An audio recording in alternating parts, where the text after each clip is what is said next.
Well, a 4-year-old boy with some special needs had his day made this weekend thanks to none other than Santa. A special interaction happened between the two of them at Glenbrook Square Mall. WANE-15's Michael Kuhn caught up with the boy and his family in Kendallville, and you have more on the heartwarming story this morning. Yeah, I spent about an hour with him yesterday morning, and I can't even explain to you in words just how cute Austin was. He was full of life, excitement, and giggles.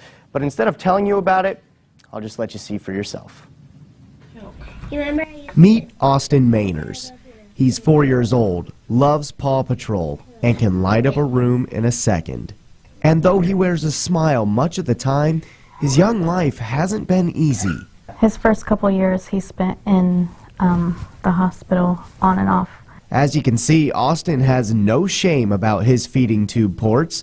Mom Beth Salzbrenner explained that Austin was born without a suck, swallow, breathe reflex. He had issues breathing when he ate, and he had aspiration. He'd always be in the hospital with pneumonia. After years of doctor visits and therapy, Austin finally got approval to start eating food again just a few months ago. I can eat now. Austin still relies on his feeding tube for much of his hydration and nutrition, but it was a big moment for him and his family, one that his mom wanted to commemorate with a picture. So like many other kids, Austin and his sister Gracie went to Glenbrook Mall for a picture with Santa.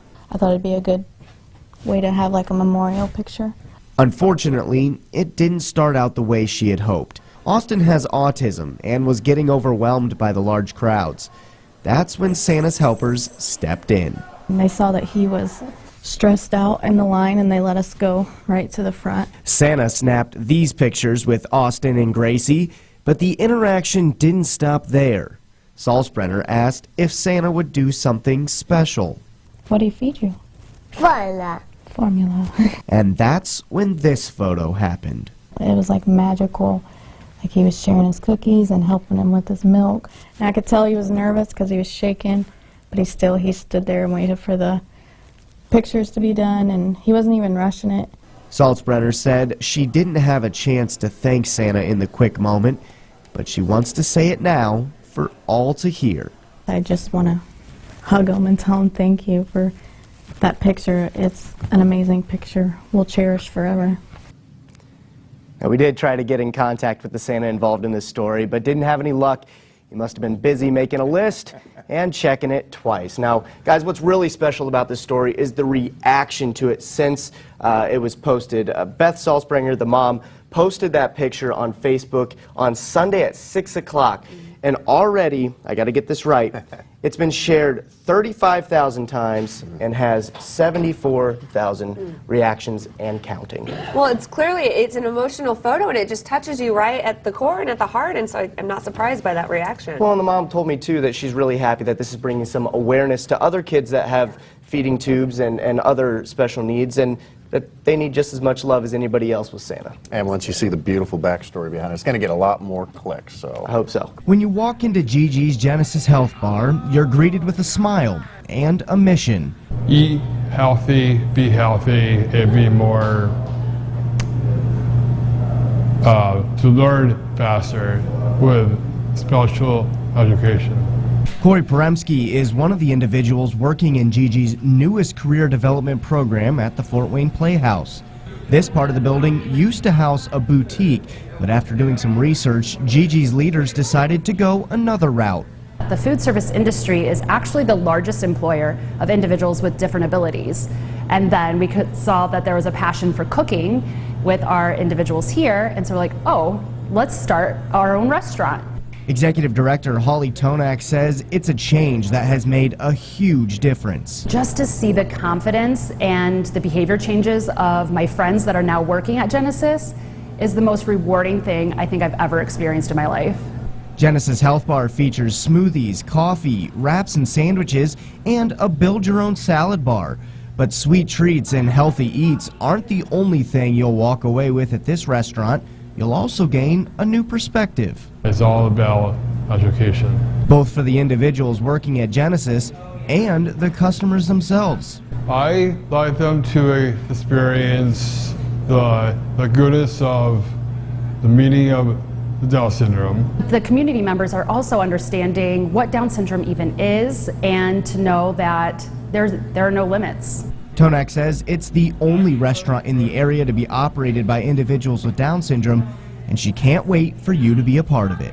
It makes it incredibly unique, and everything or all of the revenue coming in from this restaurant goes to support our free programs at Gigi's Playhouse.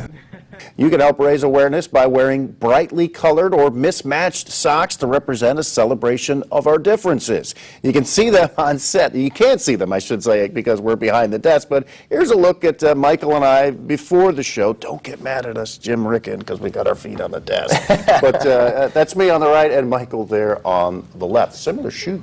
I think he'll make an exception this time since it's for such a great cause. And organizations here in Fort Wayne, you got Gigi's Playhouse that helps out with people with Down syndrome, so lots of ways to celebrate today and to help out with good causes as well. And very close to your heart as well. Yeah, absolutely. My wife's a special ed teacher, so very special to me, and I'll always participate in this anytime I can. 650 churches, 200,000 volunteers, and 100,000 kings and queens will participate in this year's Night to Shine events worldwide.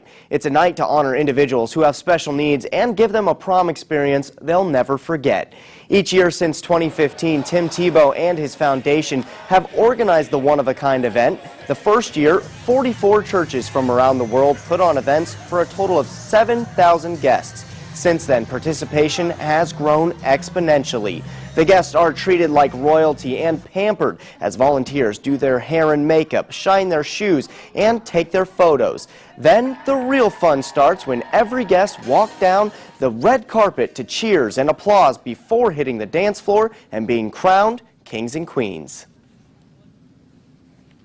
It's hard to describe, it's hard to put in words, but when those people walk through these doors, they are so incredibly excited. They know that this is a night solely for them, that this is a place that they're going to come and feel loved, they're going to come and feel special.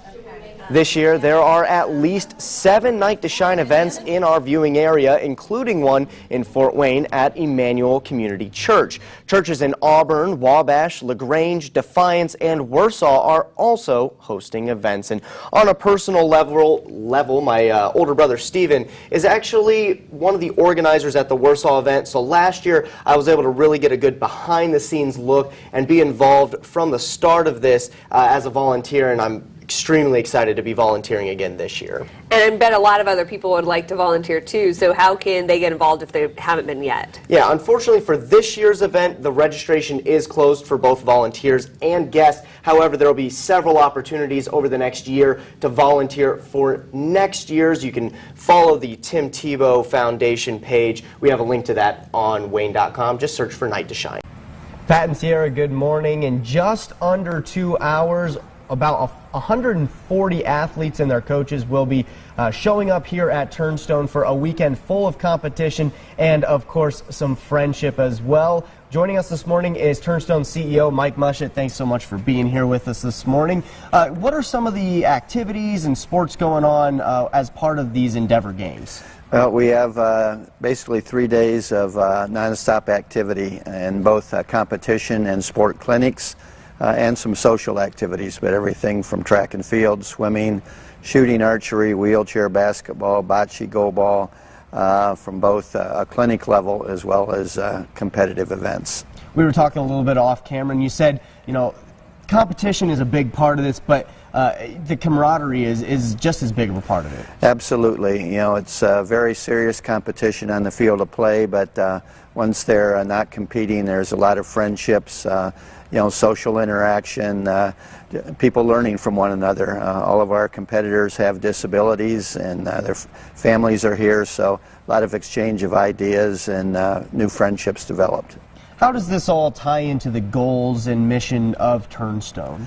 Well, Turnstone, our mission is to empower people with disabilities to achieve their highest potential, and you know, this helps do that. So Turnstone offers comprehensive services under one roof, which makes us a unique facility in the United States. So sport and recreation fits very nicely in with our therapy and our early learning center and many other programs we offer.